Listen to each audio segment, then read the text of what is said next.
अस्सलाम वालेकुम। आज का जो हमारा टॉपिक है वो है title, favicon, emojis and canvas and graphics. इससे पहले जितने भी लेक्चर्स हैं एचटीएमएल के वो आप देख सकते हैं। यहाँ पर साथ लिस्ट बना दी कि अगर आपने कोई भी लेक्चर मिस किया है तो आप यहाँ से वो देख सकते हैं। साथ ही इनकी हम लोगों ने वीडियोस भी अपलोड कर दी हैं। और जो आज हम टॉपिक पढ़ेंगे ये लास्ट टॉपिक है एचटीएमएल का, और इसके बाद हमारी एचटीएमएल कंप्लीट हो जाएगी और नेक्स्ट हम लोग पढ़ेंगे सीएसएस की तरफ जाएंगे। ठीक है, तो लेक्चर हम स्टार्ट करते हैं। फर्स्ट जो हमारे पास है वो है कि HTML टाइटल पेज क्या होता है।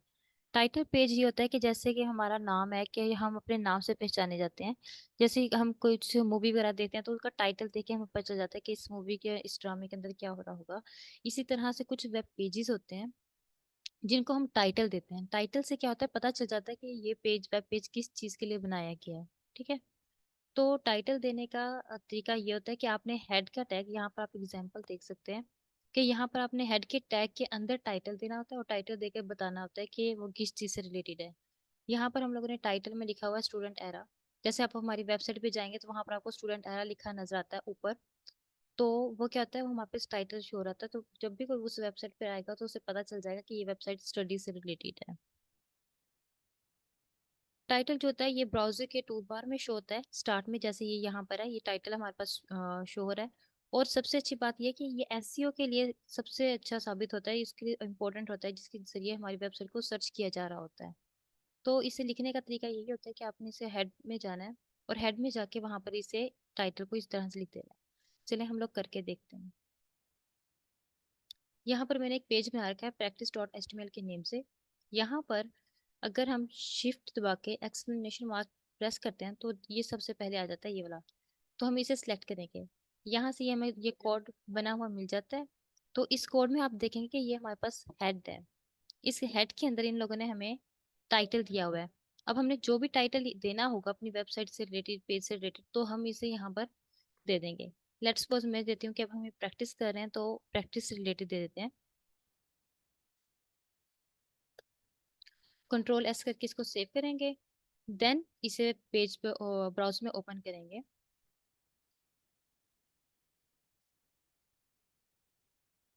अब आप यहाँ देख सकते हैं कि इस जगह पर पहले अगर डॉक्यूमेंट लिखा हुआ था तो अब यहाँ पर प्रैक्टिस लिखा हुआ आ गया है। तो जब हमने कोई भी वेब पेज बनाएंगे तो उसका टाइटल देना जरूरी होता है, क्योंकि टाइटल से हमें वो वेबसाइट का पता चल जाता है। नेक्स्ट हमारे पास है फेव आइकॉन। फेव आइकॉन आप किस तरह से देते हैं? फेव आइकॉन होता क्या है? फेव आइकॉन एक स्मॉल इमेज होती है जो डिस्प्ले होती है ब्राउजर में आपके टाइटल के साथ। मतलब कि टाइटल के लेफ्ट साइड पर ये इमेज शो होती है। जैसे ऊपर स्टूडेंट एरा शो हो रहा है और ये टाइटल है हमारे पास, उसके साथ ये छोटी सी जो इमेज नजर आ रही है ये हमारे पास फेव आइकॉन है जो हम लोगों ने ऐड की हुई है अपने पेज के अंदर। फेव आइकॉन को ऐड करने का तरीका क्या होता है कि आपने उसको HTML के थ्रू भी कॉल की जा सकती है, या फिर आप उसे अपने कोई फोल्डर वगैरह बनाकर उसके अंदर उसे सेव कर लें, या आप उसकी रूट डायरेक्टरी में दे दें। ठीक है, या फिर आप क्या करेंगे, अपने ही फोल्डर के अंदर आप पेज बनाएंगे इमेजेस का, वहां पर उस इमेज को रखेंगे, वहां से उसे कॉल कर लेंगे इमेज को। तो जो इसका नेम होता है जिससे मोस्टली जो हम लोग सेव करते हैं इस इमेज को सेव ही हम इस नेम से करते हैं, favicon.ico। ठीक है, इसका फोल्डर को किस तरह से स्ट्रक्चराइज किया जाता है, किस तरह से बनाया जाता है, हम आपको एक लेक्चर के अंदर ये भी बताएंगे कि आप लोगों ने फोल्डर्स को किस तरह से बनाना है। ठीक है, और इसे बनाने का तरीका क्या होता है कि आपने क्या करना है, ये भी हम लोग हेड के अंदर करेंगे, बॉडी के अंदर नहीं करें। हमने हेडिंग में टाइटल दिया, टाइटल देने के बाद हम लिंक ऐड करेंगे। लिंक ऐड करना हमने आप लोगों को पहले सिखाया हुआ है, आपने अगर नहीं सीखा तो आप पिछले लेक्चर्स में जाकर देख सकते हैं। उसके बाद हम रेफरेंस देंगे, देन हम उसको टाइप देंगे कि किस टाइप की इमेज है। देन हम उसको क्या करेंगे, हम अपना रूट बताएंगे कि वो इमेज कहाँ पड़ी हुई है। हमारी इमेज फोल्डर के अंदर फेव आइकन का एक इमेज है, उसको हमने यहाँ पर कॉल कर लिया तो वो हमारे पास टाइटल के साथ डिस्प्ले हो जाएगी। हमें ये बताने की जरूरत नहीं पड़ती कि आपने कौन सी डायरेक्शन में देनी है, किस जगह पर देनी है। और ये इमेज जो है ये file dot H T M L के इन जो होती है, file dot H T M L extension होती है, ये वहां पर हम लोग दे रहे होते हैं। नेक्स्ट होती है हमारे पास इमोजीज वगैरह के। आपने अगर अपने वेब पेज के अंदर इमोजीज शो करने हैं तो वो आप किस तरह से शो करेंगे? तो उसके लिए हमारे पास ये होता है कि ये इमोजीज होते हैं, ये करेक्टर्स होते हैं। ये थोड़ा मतलब लाइक हमें लग ऐसा रहा होता है कि ये कोई इमेज है या फिर कोई आइकन है, लेकिन ये वो नहीं होते। ये करेक्टर्स होते हैं जो यूनिकोड ने हमें प्रोवाइड किए होते हैं। यूनिकोड जो होता है ये इसके पास दुनिया के जितने भी सैम्बल्स हैं, करेक्टर हैं, सब कुछ इसके पास है, इसने हर चीज को कवर किया है। नेक्स्ट हमारे पास होता है कि चार सेट क्या होता है। चार सेट जो होता है ये हम मेटा डाटा टैग के अंदर लिखते हैं। ये बताता है कि जो HTML का पेज है वो वेब ब्राउजर में किस तरह से शो होगा, ठीक है। अगर हम चार सेट को लेट्स सपोज डिफाइन नहीं करते हैं तो वो बाय डिफॉल्ट कर देता है, उसे बाय डिफॉल्ट उसकी सेटिंग कर देता है। चार सेट का ये होता है कि ये लेट्स सपोज हमारे पास ए है तो ए का क्या होगा, 65 होगा। बी का 66 होगा। देन सी है तो सी का 67 होगा। तो इस तरह से सारे कोड होते हैं, आपको ये सब कुछ याद करने की जरूरत नहीं है। ये जस्ट समझने की जरूरत है कि इसने ऑटोमेटिकली पीछे इन चीजों को कन्वर्ट किया हुआ है, उसने इन चीजों को कवर किया हुआ है। अभी मैंने आपको पेज दिखाया था। अब हमने जब ये कोड लिखा था तो आप ये देख सकते हैं कि यहाँ पर मेटा के अंदर चार सेट का ये ऑलरेडी लिखा हुआ हमारे पास आ गया था, कि वो बताएगा कि HTML का पेज किस तरह से वेब ब्राउजर में शो करना है। ये इसकी एग्जाम्पल है, तो एग्जाम्पल के अंदर एच टी एम एल के अंदर हमारे पास हेड का टैग होता है, तो हेड के टैग के अंदर हम लोग ये लिखते हैं। इसी तरह से हमारे पास इमोजीज हैं, तो इमोजीज के भी कुछ चार से करेक्टर्स की भी कुछ वैल्यूज होती हैं। इस तरह से वैल्यूज को भी हम लोग वैल्यूज के थ्रू भी गेट किया जा सकता है। और ये हम लोग डायरेक्ट इमोजीज को भी लगाया जा सकता है अगर हमने इमोजीज दिखानी है। अगर हम लोग ने वैल्यूज लेट्स सपोज हम चाह रहे हैं कि हम अपनी इमोजीज शो करें, तो यहाँ पर ये एक एग्जाम्पल दी हुई है। पैराग्राफ लिखा हुआ है, पैराग्राफ के अंदर उसने ये तीन चार इमोजीज लगा दी हैं। अगर हम इसको यहाँ से कॉपी करते हैं और अपने कोड में जाकर बॉडी के टैग के अंदर पेस्ट करते हैं और कंट्रोल S करना है, उसके बाद आपने आना है वापस इस पेज में और यहाँ पर आके से रिफ्रेश कर रहे हैं। तो ये देखें हमने उसका लगाया था कोड इमोजीज का, और इमोजीज ने यहाँ पर हमें इमोजी शो कर दी है। अब हर इमोजीज के अलग अलग कोड होता है कि आपने ये लगाएंगे तो कौन सी इमोजी शो होगी। तो इस तरह से आपको अपने इमोजीज शो करनी है, तो आप अपने यहाँ पर कोड लिख सकते हैं और इमोजीज आपके पेज HTML के पेज पर शो हो जाएंगे। नेक्स्ट है HTML5 हमें ग्राफिक्स भी प्रोवाइड करती है कैनवास के थ्रू। और ग्राफिक्स में ये होता है कि आप क्या करेंगे अपने HTML के पेज में, अगर आपने कुछ ड्रॉ करना है, ग्राफ बनाने हैं, कोई आप लोगों ने बॉक्सेस बनाने हैं, सर्कल्स बनाने हैं, टेक्स्ट बनाना है, तो आप उन्हें कैनवास के थ्रू कर सकते हैं। तो कैनवा आप ऐसे समझ लें कि ये एक कंटेनर है। लेट्स सपोज ये जो एग्जांपल है, ये जो है ये एक कंटेनर है हमारे पास। इस कंटेनर के अंदर हम लोगों ने ये टेक्स्ट लिखा हुआ है, ठीक है। तो कैनवा क्या काम करती है, कंटेनर का काम करती है। जैसे ये पूरा एक पेज कंटेनर बन जाता है। कंटेनर बनने के बाद आप इसके अंदर जितनी भी ग्राफिक्स करनी हो आप कर सकते हैं। लेकिन वो क्या है, वो होगी हमारे पास जावास्क्रिप्ट के थ्रू। जावास्क्रिप्ट अभी हमने पढ़ी नहीं है, या हम आगे जाके पढ़ेंगे। और फिर तब हम बताएंगे कि आप किस तरह से अपनी सर्कल्स लाइंस वगैरह ड्रॉ कर सकते हैं, ठीक है, इमेजेस को किस तरह से ऐड कर सकते हैं। तो कैनवा को लगाने का तरीका ये होता है कि आपने कैनवा लिखना है, ओपन टैग लगाना है, इसका क्लोज टैग लगाना है, इसको विड्थ और हाइट देनी है और ID देनी है, बता देना है, ठीक है। और उसके बाद आप अगर आपने इसको स्टाइलिंग वगैरह देनी है, लेट्स सपोज अगर हम ये वाली एग्जांपल देखें, इसके अंदर ID दी हुई है, ID माई कैनवास दी हुई है, उसके बाद विड्थ दे रखी है और हाइट दी हुई है। नेक्स्ट हमने स्टाइल बताया हो कि इसका बॉर्डर क्या होगा, 1px सॉलिड दे रखा है, कलर उसका बता रखा है। अब अगर हम इस कोड को कॉपी करें और अपने प्रैक्टिस पेज में जाके पेस्ट करें, आप लोगों ने सबने ये एक एक दफा करके देखना है, ताकि आपको पता हो कि कौन सा कोड वर्क किस तरह से कर रहा है। और यहाँ के अगर हम रिफ्रेश करेंगे तो ये देखें, यहाँ पर जितनी उसने विड्थ हाइट दी हुई है यहाँ वो बन गया। अब जितना भी हम लोग ग्राफिक्स करेंगे वो इसके अंदर होगी, इस जगह पर, ठीक है। ये नहीं है कि आप ये उसने हमें कंटेनर बनाई है, मतलब कि हमने पेज के ऊपर स्पेस ले ली है। तो ये जावा के थ्रू होती है, तो जावा हम जब पढ़ेंगे तो हम लोग ये इसकी भी प्रैक्टिस करेंगे कि किस तरह से होती है, ठीक है। ग्राफिक्स में दूसरा जो हमारे पास होता है वो होता है SVG ग्राफिक्स। XVG ग्राफिक्स क्या होता है, ये स्केलेबल वेक्टर ग्राफिक्स होते हैं। इसके थ्रू भी आप लोग क्या कर सकते हैं, 2D डायमेंशंस क्रिएट कर सकते हैं, ठीक है। इसके ये 2D डायमेंशंस के लिए होता है। इसके थ्रू भी आप क्या कर सकते हैं, बॉक्स सर्कल्स वगैरह बना सकते हैं और वो 2D डायमेंशंस के अंदर चलेगा। जितनी भी वेक्टर बेस्ड ग्राफिक्स होगी वेब पेज के अंदर वो हम लोग SVG के जरिए करेंगे।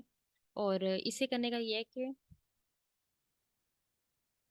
इसे करने के लिए ये है कि हम जो टैग यूज करते हैं वो है SVG। इसका ओपनिंग टैग भी होता है और क्लोज टैग भी होता है।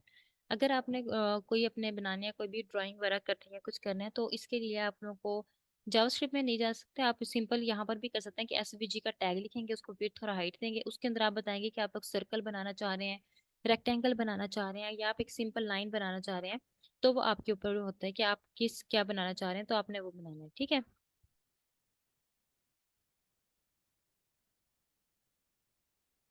तो अब ये देखें कि यहाँ पर उसने सर्कल का कोड दिया हुआ है। इसे हम वन बाय वन करके देखते हैं। यहाँ कैनवास के नीचे मैंने लगा दिया है, कंट्रोल वी किया है। कंट्रोल वी करके मैं यहाँ से हटा देती हूँ तकरीबन। अभी हम देखते हैं कि ये हुआ क्या है, ठीक है। कंट्रोल आर करेंगे, ये सर्कल बन गया, ठीक है। अगर आप चाहते हैं कि ये रेक्टेंगल बने, तो रेक्टेंगल बनाने के लिए आपको क्या करना पड़ेगा। अब मैं आपको वन बाय वन पहले इस कोड का समझा देती हूँ। लेट्स सपोज हम यहाँ से ये हटा देते हैं। इसका मतलब क्या हुआ कि जो हमने स्ट्रोक दी हुई है, स्ट्रोक भी नहीं देते बल्कि कंट्रोल एक्स करके कंट्रोल एस करेंगे, कंट्रोल आर। मतलब जो हमने स्ट्रोक दी थी वो ग्रीन कलर का यहाँ पर आ जाता है। अगर आपने उसको स्ट्रोक को विड्थ देनी है तो आप लोग विड्थ दे सकते हैं। यहाँ पर हमने 4 दी हुई है, लेट्स सपोज यहाँ पर हम लोग 1 कर देते हैं। बहुत बारीक सा हम नहीं चाहते कि ज्यादा बोल्ड हुआ हो, तो कंट्रोल आर करेंगे तो यह बारीक सी आ गई है। आपने देखना है कि कितना पिक्सल आप देना चाहते हैं। अब अगर आपने इसको बनाना है कि आपका ये रेक्टेंगल हो, रेक्टेंगल को बनाने के लिए आपने यहाँ पर रेक्ट लिखना है। और अभी हम लोग इसको ये नहीं देंगे कि ये कितना हो,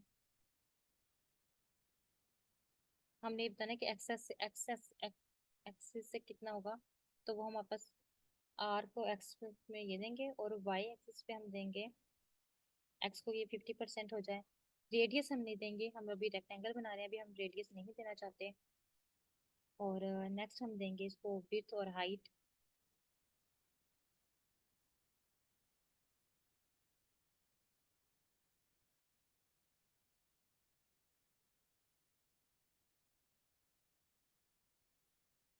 एटी पिक्सल एंड हाइट भी हम इसे दे देते हैं 80, सेम रखते हैं।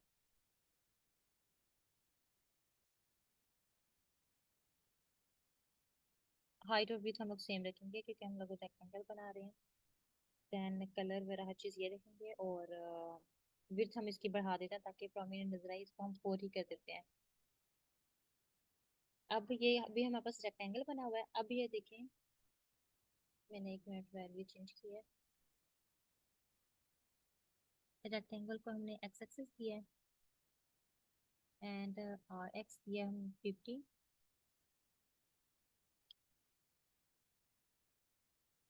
तो मैंने 2 वैल्यूज मिस कर दी थी। वाई डायमेंशंस में हम उसे देंगे 10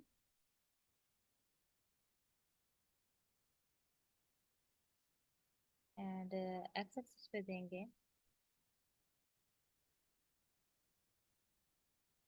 10, सेम देंगे।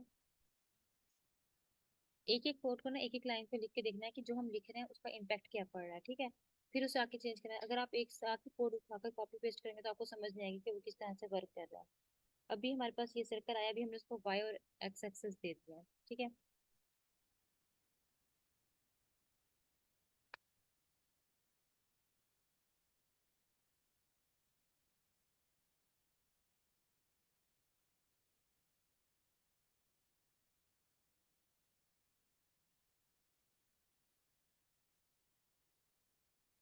और मुझे याद आया, ये तो हमने लिखा हुआ था सर्कल का। रेक्टेंगल के लिए मुझे दोबारा से लिखना पड़ेगा। रेक्टेंगल के लिए हम लिखते हैं SVG, उसको विड्थ देंगे। विड्थ दे देते हैं हम लोग 100, हाइट दे देते हैं वो भी 100 सेम करेंगे। स्टाइल दे देते हैं। स्टाइल में हम कहते हैं कि इसका जो बॉर्डर होगा वो हो जाए 1 पिक्सल सॉलिड ग्रीन।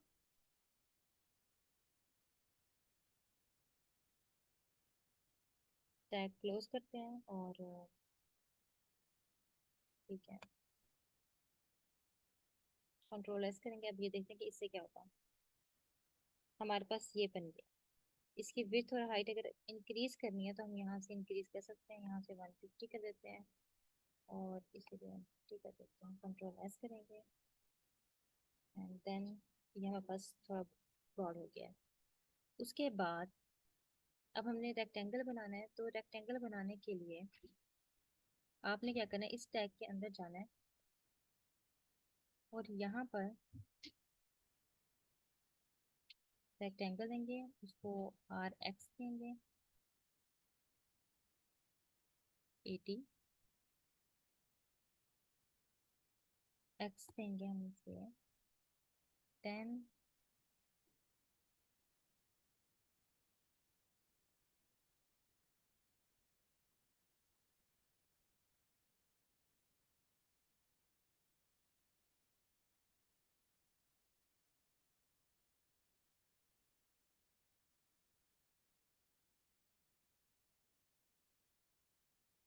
नेक्स्ट उसे हम हाइट देंगे, विड्थ देंगे।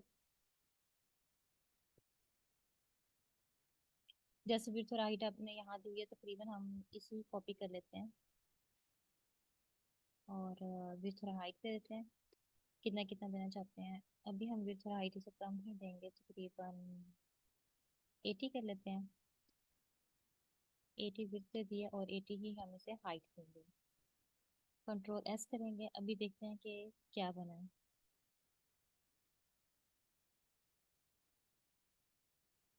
ये देखें यहाँ पर ये रेक्टेंगल बना हुआ आ गया। अभी हमने इसे कलर वगैरह कुछ भी नहीं दिया, तो ये बाय डिफॉल्ट हमारे पास आया है। उसके बाद अगर आप कलर देना चाहते हैं या कुछ भी देना चाहते हैं तो हम इसे यहाँ से देंगे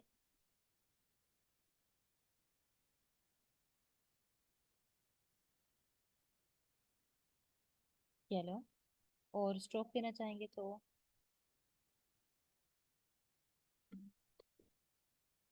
स्ट्रोक हम देंगे से रेड, ताकि क्लियर नजर आए। और अगर उसमें स्ट्रोक को अपनी विथ हाइट वगैरह देनी है तो वो वैसे ही देंगे जैसे हम सर्कल में दे रहे थे। कंट्रोल आर रिफ्रेश करेंगे तो ये देखें स्ट्रोक रेड कलर का आपको शो होगा यहाँ पर। ठीक है। और अगर आपने विड्थ देनी है इसका तो किस तरह से देंगे?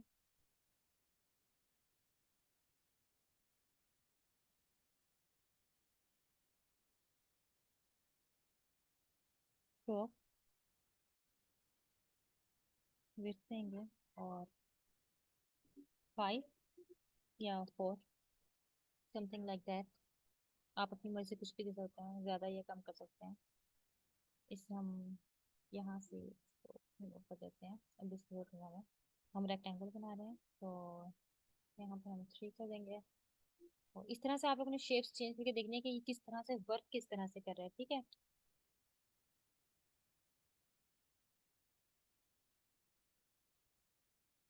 और कलर क्यों नहीं अप्लाई हो रहा था? तो कलर हम लोगों ने इसको लिखा हुआ था क्वेश्चन मार्क के बाहर, इसलिए कलर हमारा चेंज नहीं हो रहा था। कंट्रोल सी किया।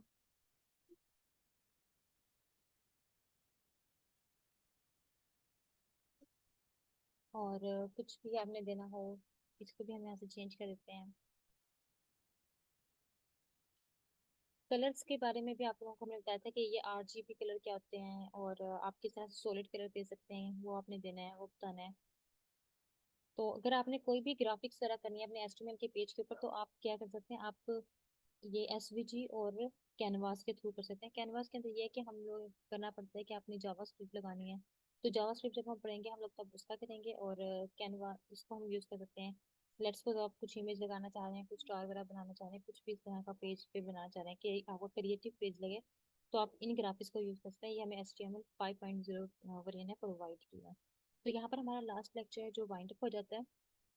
और इसके बाद ये है कि अगर आप लोगों को कोई भी क्वेश्चन वगैरह हो आप पूछ सकते हैं। और अगर आप लोगों का कोई लेक्चर मिस हो गया है तो आप यहाँ से देख सकते हैं, लेक्चर्स की लिस्ट आई हुई है साथ साथ जो हम लोग पढ़ा रहे हैं। साथ साथ हम आप लोगों ने वीडियोस भी अपलोड किए हैं, आप वहाँ से भी हेल्प ले सकते हैं।